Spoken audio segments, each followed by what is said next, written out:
महादेव कृष्ण भक्ति प्रदान करते हैं, तो क्या महादेव ठाकुर जी से छोटे हैं? सबसे पहली बात, ये कंपटीशन आप लोगों को नहीं करना है। अगर आप महादेव की आराधना करते हैं तो नित्य कीजिए, उस आराधना में कोई आपको कटौती नहीं करनी है। आप कह रहे हैं कि महादेव प्रसन्न होकर के कृष्ण भक्ति देते हैं, तो इसका मतलब क्या, तो महादेव छोटे हैं कृष्ण बड़े हैं? नहीं, ये दोनों सम हैं। शिव द्रोही मम दास कहावा, सो नर सपने मोहे न पावा। तीन प्रकार के दर्शन होते हैं ठाकुर जी के।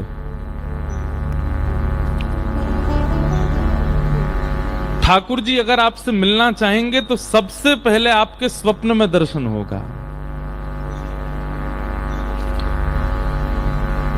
बस करना यह है कि उस स्वप्न दर्शन का कहीं भी प्रचार मत कीजिएगा।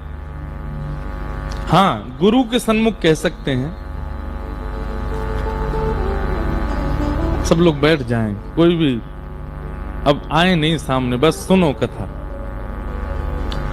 क्या बता रहा था मैं? सबसे पहला दर्शन कौन सा?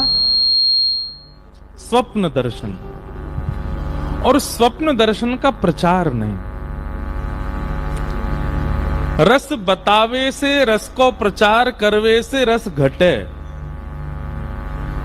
इसलिए रस जितना हो सके उसको गोपनीय रखो। वस्तु जितनी अनमोल होती है उसको उतना गुप्त रखा जाता है, और जितनी गुप्त रहती है उतनी ज्यादा उसकी सुरक्षा बढ़ती है। भक्ति से ज्यादा अनमोल संसार में कुछ भी नहीं है। इसको जितना हो सके गुप्त रखो।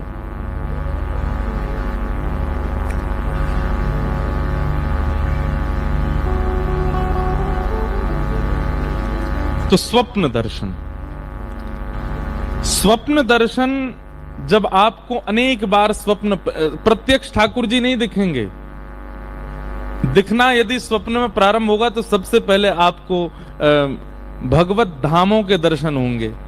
जैसे वृंदावन का दर्शन होगा, यमुना जी का दर्शन होगा, निकुंजों का दर्शन होगा, कुंज लताओं का दर्शन होगा। केवल मंदिर दिख जाएगा, वैष्णव दिखेंगे, ठाकुर जी नहीं दिखेंगे। भगवत संबंधी धामों का, तीर्थों का, इनका दर्शन होना प्रारंभ होगा। धीरे धीरे फिर उसी दर्शन में ठाकुर जी के अंगों का दर्शन। कभी केवल भुजा ही दिखेगी, कभी केवल चरण ही दिखेंगे, कभी केवल वक्ष ही दिखेगा, कभी केवल कटी कौंधनी दिखेगी। फिर उसका भी अनंत काल तक दर्शन करने के बाद फिर ठाकुर जी ग्रीवा दिखेगी, कभी मुकुट दिखेगा, कभी कर्ण दिखेंगे, कभी तिलक दिखेगा। प्रत्यक्ष संपूर्ण ठाकुर जी नहीं दिखेंगे, नहीं तो स्वप्न में ही गोविंदाय नमो नमः सीधे भगवत धाम की प्राप्ति हो जाएगी। हां, आपके सेवा के ठाकुर जी दिख जाएंगे प्रत्यक्ष। राधा रमन लाल जी दिखेंगे प्रत्यक्ष, बिहारी जी दिखेंगे प्रत्यक्ष। पर जो मूल स्वरूप श्री ठाकुर जी का प्रत्यक्ष है वो परिपूर्ण रूप से स्वप्न में नहीं दिखेगा। कभी कभी कुछ कुछ झलक दिखेगी।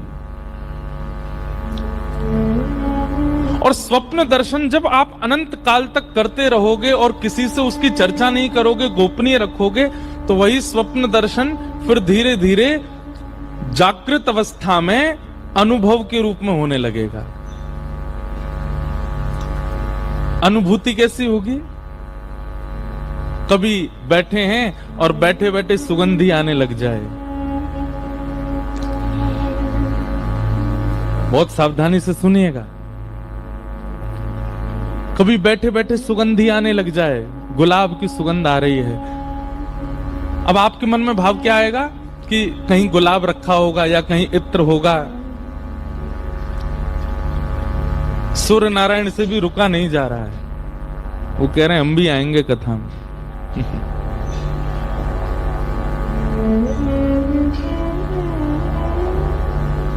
और सीधे ये देखो, श्रोता तो फिर भी सामने बैठे, ये तो ऊपर ही बैठ रहे हैं हमारे। जय हो। बस पजार मत दियो। आप लोग जानते पजार का मतलब क्या होता है? ब्रज भाषा में कहते हैं, जैसे कहते हैं जला मत देना, उसको ब्रज भाषा में कहते हैं पजार मत दियो। दो चार कुछ नए शब्द भी सीख के जाओ ब्रज भाषा के।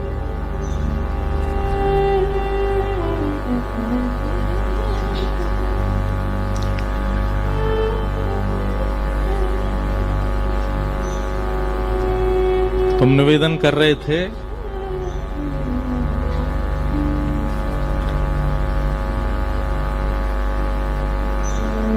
स्वप्न दर्शन, और स्वप्न दर्शन के बाद धीरे धीरे होगा अनुभव। बैठे बैठे सुगंधी आने लग जाए, कभी गुलाब की सुगंधी आ रही है, बैठे सुगंधी आने लग जाए, कभी गुलाब की सुगंधी आ रही है, कभी मोगरे की सुगंधी आ रही है, कभी अन्य अन्य अन्य अन्य पुष्पों के इत्रों की सुगंधी आने लग जाए। और जैसी वो सुगंधी आवे ना, बस नेत्र बंद करके प्रसन्न होना, किसी से कहना नहीं, ना खोजबीन करना। कई लोग संशयात्मिका बुद्धि जिनकी होती है वो खोज भी करते हैं। जिनको संशय होता है अपने प्रेम पर, वो खोज करने जाते हैं, देखूं तो सही है सुगंधी आ कहां से रही। अरे नहीं, हमारे अंदर विश्वास है कि ठाकुर जी हैं, इसीलिए सुगंधी आ रही है, संशय नहीं है।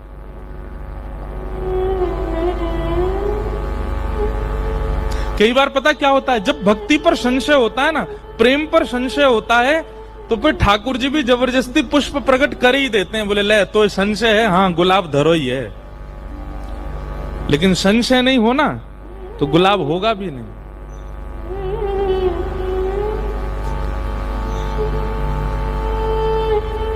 तो प्रथम होगा स्वप्न दर्शन और दूसरा होगा अनुभव। कभी इत्र की कोई सुगंधी, कभी चल रहे हैं कहीं जा रहे हैं तो कोई नूपुर का कोई भाग दिख गया, कहीं कोई पीरा, कोई पीरे पटके की कोई चीर मिल गए। भैया ये हेलीकॉप्टर अभी मत उड़ाई हो, ये जब कोई भजन कीर्तन चले तभी उड़ाई हो, नहीं तो यहाँ पे बैठ के सबरे बागा बॉर्डर चले जाएंगे। हाँ, हमको बस कथा में बहुत ज्यादा शांति चाहिए और कुछ दो चाय मत दो, बस हम बोलते रहें उतनी देर आप श्रवण करो। तो अनुभव दर्शन, कभी ऐसा अनुभव होने लग जाए कि बोलो वृंदावन बिहारी लाल की जय, श्री कृष्ण गोविंद हरे मुरारी, हे नाथ नारायण वासुदेवा, श्री कृष्ण गोविंद हरे नारायण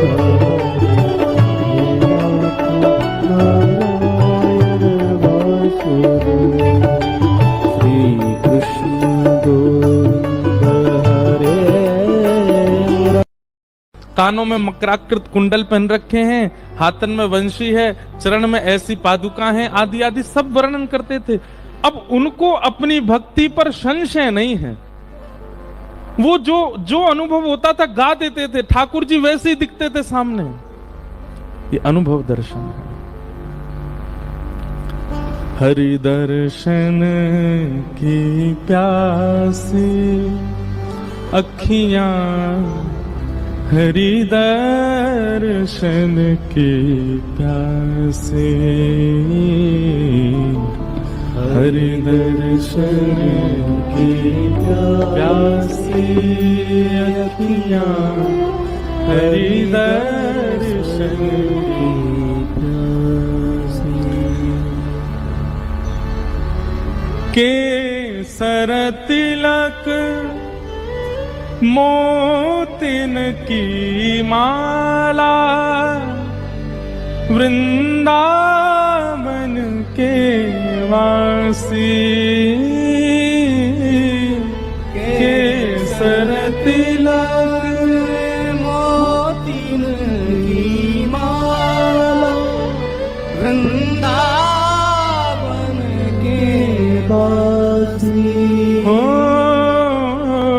केसर तिलक मोतिन की माला वृंदावन के वासी केसर तिलक मोतिन की माला वृंदावन के वासी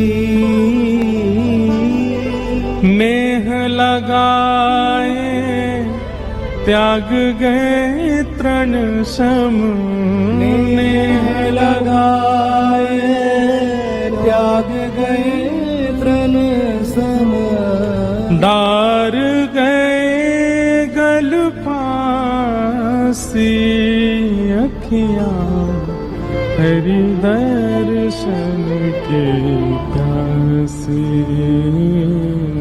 हरि दर्शन की प्यासी अखियां हरि दर्शन की प्यासी। सूरदास जी को अपनी विचारों पर संशय नहीं है।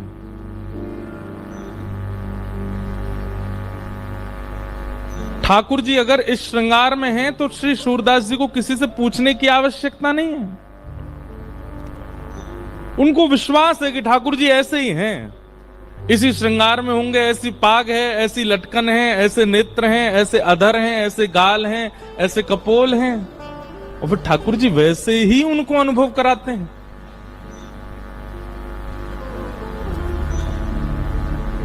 तो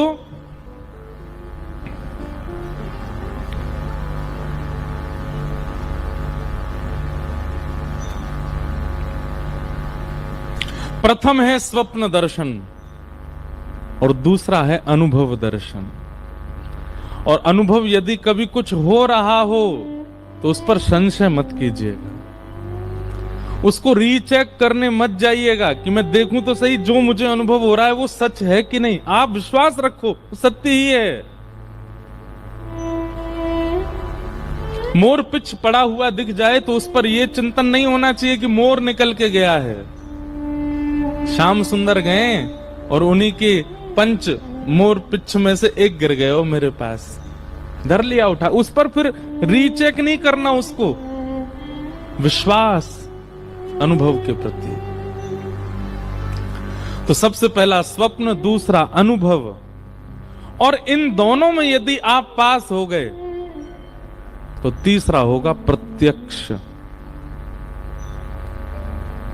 सामने खड़े ही हो जाएंगे आकर के। त्रिभंग ललित श्याम सुंदर, बंक नयन, बंक मुस्कान। ठाकुर जी कैसे हंसते हैं। हमारे श्री चतुर्भुज दास जी कहते हैं, बंक चितई मुस्काए के सुंदर वदन दिखा। ठाकुर जी की मुस्कान भी बांकी, मतलब अब बांके तो टेढ़े मेढ़े हो मैं, मुस्कान कैसी टेढ़ी मेढ़ी है सके। मुस्कान तो एक ही शेप में होती, पर नहीं, ठाकुर जी हंसते भी टेढ़े मेढ़े, ऐसे नटखटे। एक बार तो या गालते हंसेंगे, फिर दूसरी बार या गालते हंसे, दोनों गालनते एक संग ना हंसे, कभी यहां कभी वहां। बंक चितय मुस्काए के। तो प्रथम है स्वप्न दर्शन, दूसरा है अनुभव दर्शन, और तीसरा है प्रत्यक्ष दर्शन। हम सबकी इच्छा प्रत्यक्ष दर्शन की है, पर पहले दो तो करो। हम सबको स्वप्न में कभी ना कभी अनुभव होता है, परंतु हम तुरंत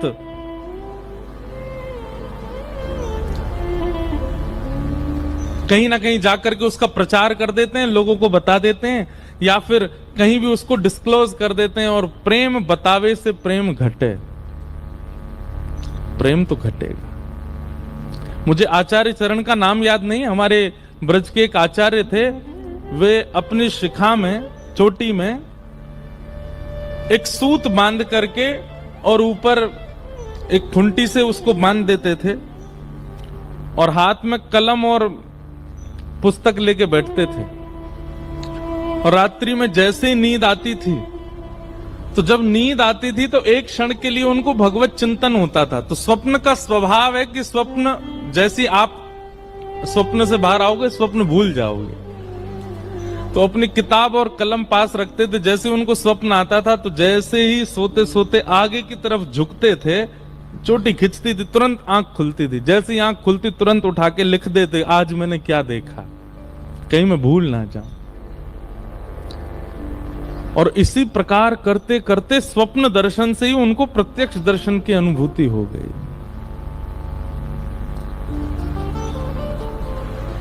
ये 3 प्रकार, और इन तीनों प्रकारों में जैसे गुरु सहायक हैं, जैसे नाम जप सहायक है, जैसे परिक्रमा सहायक है, जैसे आदि आदि सब कारण हमारे ब्रजमंडल में बताए जाते भगवत प्राप्ति के, वो सब सहायक हैं। ऐसे ही महादेव की कृपा सबसे बड़ी सहायक है। महादेव की अति कृपा होती है तब जाकर के कृष्ण भक्ति प्रजायते, कृष्ण भक्ति प्राप्त होती है। तो इस 7 दिवसीय सत्र में उन भक्तों की चर्चा विशेष रूप से होगी जिन पर महादेव ने कृपा की, और महादेव की कृपा से उनको वृंदावन चंद की प्राप्ति हुई, श्री किशोरी जी की प्राप्ति हुई। और उनमें सबसे पहला नाम है हमारे श्री नरसिंह मेहता। किनका? नरसिंह मेहता, जिनको ठाकुर जी की परम प्रेम लक्षणा भक्ति प्राप्त हुई। हम भक्तमाल जी का आश्रय और भागवत जी का दोनों का आश्रय लेंगे। और जगह तो भागवत होती है, कहीं कहीं भक्तमाल होती है, परंतु यहाँ भागवत भक्तमाल दोनों हैं। श्री नरसिंह मेहता जी पर कैसी कृपा महादेव ने की और कैसे उनको भगवत प्राप्ति हुई। भक्तमाल जी के छप्पे को पहले हम गाएं, फिर उस छप्पे की व्याख्या में ही नरसिंह जी का चरित्र सुनेंगे। जगत विदित नरसिंह भगत, गुज्जर धर पावन कियो। जगत विदित नरसिंह भगत, गुज्जर घर पावन कियो। जगत विदित नरसिंह भगत, गुज्जर धर पावन कियो। सुन के गाओ। जगत विदित नरसिंह भगत, गुज्जर धर पावन कियो। हाँ महास्मारत लोग भगति लोलस न जाने। महास्मारत लोग भगति लोलस न जाने। माला मुद्रा देखता सुखी निंदा ठाने। माला मुद्रा देखता सुखी हो। ऐसे कुल उत्पन्न भयो, भागवत शिरोमणि। ऐसे कुल उत्पन्न भयो, भागवत शिरोमणि।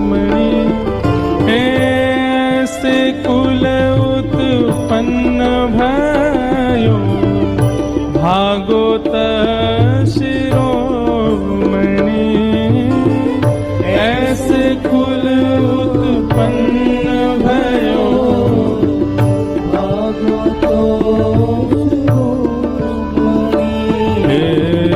ऊसरते सर कियो, खंड दोष ही खोयो जिन।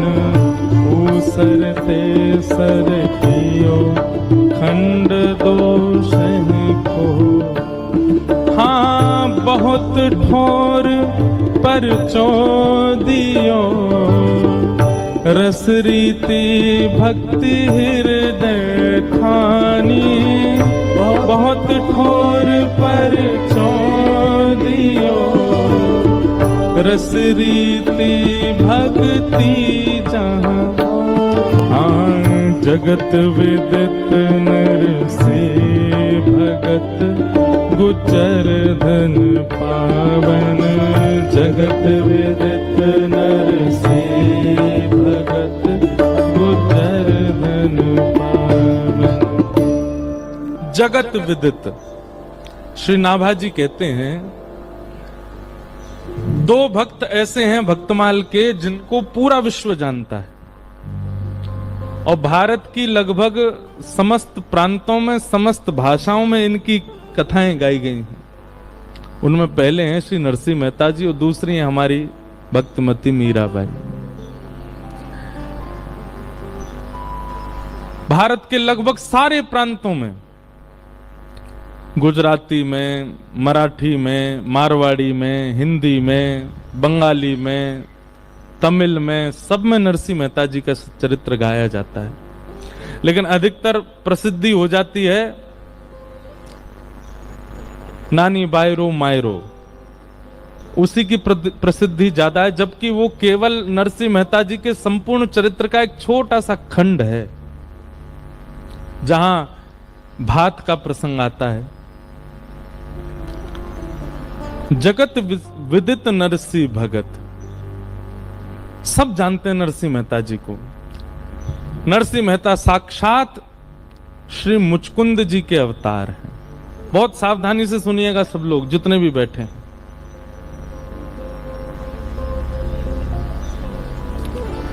भागवत जी में कथा आती है कि एक मुचकुंद नाम के देव हुए, और एक बार देवासुर संग्राम में उन्होंने देवताओं के पक्ष से अकेले ही दैत्यों से युद्ध किया, और इस युद्ध में देवताओं को उन्होंने विजय प्राप्त कराई। जब देवताओं ने ये देखा तो प्रसन्न होकर के कहा, मुचकुंद कुछ मांगो, हम तुमसे बहुत प्रसन्न हैं, आपने हम देवताओं की रक्षा के लिए इतना इतना युद्ध किया, कुछ मांगिए वरदान, क्या चाहिए। सब देवता सामने खड़े थे और मुचकुंद वरदान मांगते हैं कि मुझे अखंड निद्रा प्राप्त हो, मैं सोना चाहता हूं, और ऐसा सोना चाहता हूं कि मैं बस सोता ही रहूं, जब उठूं मेरी नींद कोई भंग करे तो जल करके भस्म हो जाए, मुझे सोने दे। क्यों? क्योंकि दैत्यों से युद्ध करने में अनेक युगों तक मुचकुंद सोए नहीं थे। अच्छा, वास्तव में देखो, एक मेरी बात बहुत ध्यान से सुनिएगा, भक्त का एक स्वरूप ऐसा भी होता है कि कहीं उसकी बहुत प्रशंसा ना हो जाए तो वो अपनी भक्ति को किसी दोष की आड़ में छुपा करके बोलता है। बहुत सावधानी से सुनिएगा इस बात को। कहीं मेरी प्रशंसा ज्यादा ना हो जाए, इसलिए वो अपनी भक्ति को किसी दोष की आड़ में छुपा लेता है। जैसे, ए भैया तुम रात में कहां जाते हो? जाते तो हैं श्री राधा कुंड, जाते तो हैं श्री वृंदावन, जाते तो हैं राधा रमन जी की देहली पे, जाते तो हैं राधा वल्लभ जी में। कई भक्त ऐसे हैं वो शयन के बाद मंदिरों की देहली पे बैठे रहते हैं, वहां बैठे बैठे श्री किशोरी जी को याद करते हैं। लेकिन कहीं हमारी ज्यादा प्रशंसा ना हो जाए तो क्या कह देंगे, अरे वो हमारे नगर में एक जगराता हो रहा है, कुछ लोग जो है नाच रहे हैं, गा रहे हैं, एक ब्याह हो रहा है, उसमें ब्याह में जा रहा हूं, थोड़ा माहौल देख के आऊंगा। अब उस करने क्या जा रहा है? भक्ति, लेकिन छुपा कहां रहा है? एक दोष की आड़ में। कई लोग ऐसे होते हैं, यह भी एक दोष है, वो अपनी भक्ति को ऐसे प्रकट कर देते हैं कि सामने वाले को सोचना भी ना पड़े, उसको पता चल जाए कि ये भगत है। क्या बात है भैया, आप इतने उतावले क्यों हो रहे हो? कहां क्या करें, अब आप आ गए हो, नहीं तो 7 बजे मैं तो परिक्रमा चला ही जाता हूं, अब 7:30 बज रहे हैं, अब आपकी वजह से मैं थोड़ा विलंब हो रहा है, मुझे भक्ति प्रकट कर दी। कुछ संतों से यह भी सीखिए कि भक्ति को कैसे दोष में छुपाना है। सामने वाले को तो यूं लगे, अरे राम राम, ये तो महादोषी है, इसके अंदर तो महासंसारी गुण है। भैया नजर आपको नहीं लगती, नजर आपके स्वरूप को नहीं लगती, नजर आपकी भक्ति को लगती है। उस भक्ति को बचाओ। अपनी नजर उतरवाते रहते हो, अपने रूप के ऊपर जो है कालो टीका लगवाते रहते हो, सब काम करवाते हो। भक्ति को नजर लग रही है, और आजकल सबसे ज्यादा लग रही है। हमारी भक्ति दिन प्रतिदिन क्षीण होती जा रही है। उसके लिए एक यह उपाय है, क्या कि अपनी भक्ति के साधन को एक दोष बता करके, सामने वाले को तो यूं बता दिया, कहां जा, हमें नींद आ रही है बहुत जोर से, भैया थक गए, हम तो हार गए, बता रोम रोम दर्द, भैया तुम बैठो, तुम सबरे गप्प मारो, मैं तो सोवे जा रहा हूं। अरे भैया तो नींद ही आती रहे। सामने वाला आपको दोषी समझे, लेकिन आप कक्ष में जाकर के तुरंत स्नान ध्यान करके आसन लगा के बैठ गए। लेकिन ये होता नहीं है हमसे। हम जब कोई नियम करते हैं तो हमारे अंदर स्वभाव आ जाता है उसका प्रचार करने का। हम स्पष्ट कह देंगे, भैया देखो मेरे पास बैठने का समय नहीं है, मैं जाऊंगा, मेरा भजन का समय हो गया। परंतु यदि भक्ति प्रगाढ़ जब हो जाती है, जा रहे हैं समोसा खावे, झूठ बोल दो। अपनी भक्ति को जितना हो सके उसमें सामने वाले को प्रकट मत करो कि आप क्या करते हैं भक्ति भाव में। परिक्रमा लगाने जा रहे हैं वृंदावन की, कह दो पिक्चर लगी है एक मथुरा में, देखवे जा रहे हैं भाई। जब आप संसार के प्रेम भाव में, कोई सिखाता नहीं, वहां अपने आप झूठ बोलते हो। अपने आप, अपने झूठ नहीं, छुपाया जाता है प्रेम को, प्रेम को ढका जाता है। ठीक वैसे राधारमन जी गए, बिहारी जी गए, वृंदावन परिक्रमा गए, कहीं कथा सुनने के लिए गए, सच बता सकते हैं, कोई दिक्कत नहीं है, लेकिन फिर भी वहां कुछ उल्टा ही बोल जाओ।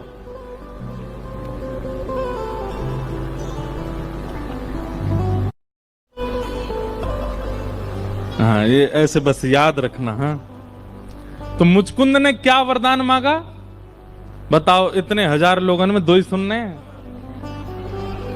नहीं नहीं, सुनो, वो तो हमको, हम आप लोगों से कह रहे हैं। जब हम पूछ रहे थे सबको बताना चाहिए था ना। हम तो कथा कहते कहते इधर उधर डोले आते हैं। तो मुचकुंद ने वरदान मांगा, और वरदान में क्या कहा कि मुझे अखंड निद्रा प्राप्त हो। तो ये सुनकर के सब देवता आपस में एक दूसरे को देखने लगे, बताओ निद्रा मांग रहा है। तो इंद्र आदि देवता सोचे बहुत दिनों तक इसने जो है जग करके युद्ध किया ना, इसलिए निद्रा मांग रहा है।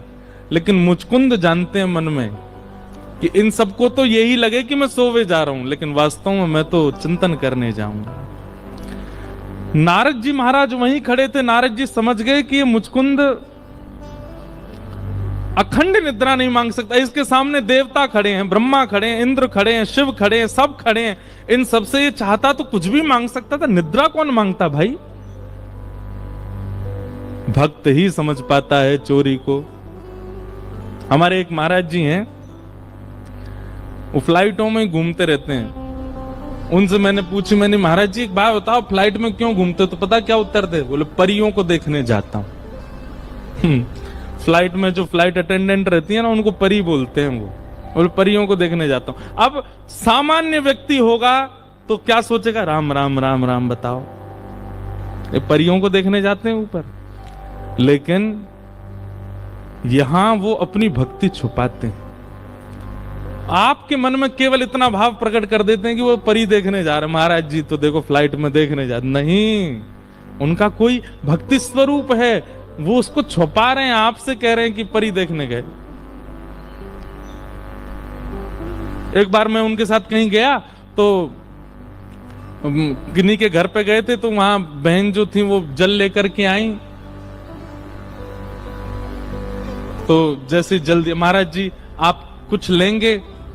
महाराज जी कहते हैं, बोले कुछ नहीं चाहिए, सब मिल गया। बोले महाराज जी आपने तो कुछ नहीं। नहीं, तेरे चेहरे से नजर नहीं हटती, नजारे हम क्या देखें।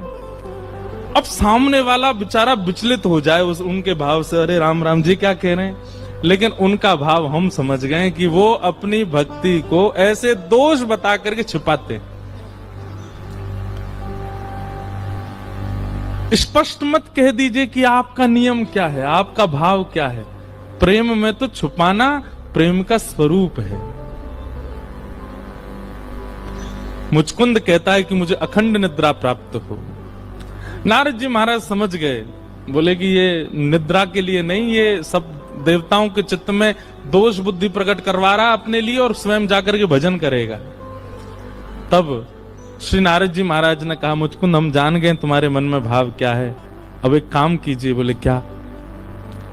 गुरु के बिना भजन में प्रवेश कहीं ना कहीं दोष हो जाता है। देखो, गुरु के बिना अगर आप करते हैं तो कोई दोष मतलब ऐसा नहीं है, लेकिन हाँ वही बात है ना कि बिना एक रक्षक के यदि किसी स्थान पर जाओगे तो वहां पर भय बना रहता है लुट जाने का या किसी और क्रिया का। इसलिए गुरु रूपी रक्षक संग में होना चाहिए।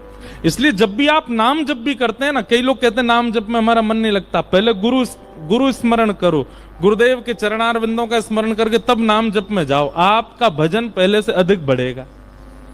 क्योंकि गुरु के संरक्षण में यदि जाओगे। और एक और बात हम आपसे निवेदन करें, आप चाहे गौड़िया वैष्णव संप्रदाय के यहाँ बैठे हैं, चाहे रामानंदी बैठे हैं, रामानुजी बैठे हैं, हरिवंशी बैठे हैं, हरिदास जी बैठे हैं, सब लोग सुनिए, अपने गुरुदेव से लेकर के अपने गुरु के गुरु, गुरु के गुरु, ऐसे 8 गुरुओं का नाम तो आपको याद होना चाहिए। और नित्य नाम जप करने से पहले अपने अष्टाचार्यों का नाम याद करिए, या तो प्रारंभिक अष्टाचार्य या फिर आपके गुरु से पूर्व 8 आचार्यों का नाम स्मरण करके आप नाम जप में बैठिए। आप हमको याद करेंगे, आपका मन विचलित नहीं होगा। क्यों?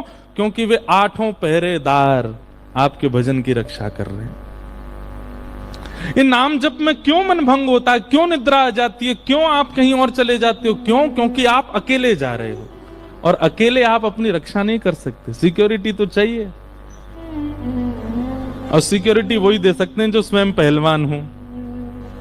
गुरु हमारे पहलवान हैं, उनके संरक्षण में नाम जप में जाइए, उनके संरक्षण में कथा सुनने से पहले भी अपने 8 आचार्यों का नाम स्मरण करके प्रणाम। अगर नहीं याद है तो अब की बार जब भी गुरु घर जाइए, 8 आचार्य प्रारंभ के और 8 आचार्य आपके गुरु से पूर्व के 16 आचार्यों के नाम याद करके आइए।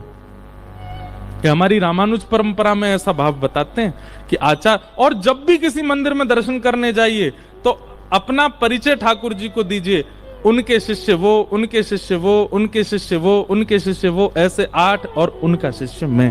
आपको प्रणाम करता हूं ठाकुर जी। ठाकुर जी प्रसन्न हो जाते हैं। आपकी क्षमता नहीं कि ठाकुर जी को प्रसन्न कर सके, पर आपकी गुरु स्मृति तो ठाकुर जी को प्रसन्न करेगी ना। इसलिए छोटी छोटी बातें हैं, इनको याद रखिएगा। और श्री नारद जी महाराज ने मुचकुंद को 12 अक्षर मंत्र दिया। बोले जब तक तुम निद्रा में रहो इसी मंत्र का चिंतन करना। और श्री मुचकुंद जी महाराज हमारे वृंदावन से थोड़ी दूर पर धौलपुर है, वहीं मुचकुंद गुफा है। वहां जाकर के श्री मुचकुंद जी महाराज निद्रा में, सबके लिए तो निद्रा में चले गए, लेकिन वैसे भाव में चले गए, ठाकुर जी का स्मरण कर रहे। 1000 वर्षों तक मुचकुंद जी सोते रहे, सो नहीं रहे हैं। नरसिंह मेहता इतने श्रेष्ठ भक्त हो गए, उसका कारण है कि उन्होंने पूर्व जन्म में ही भजन किया है।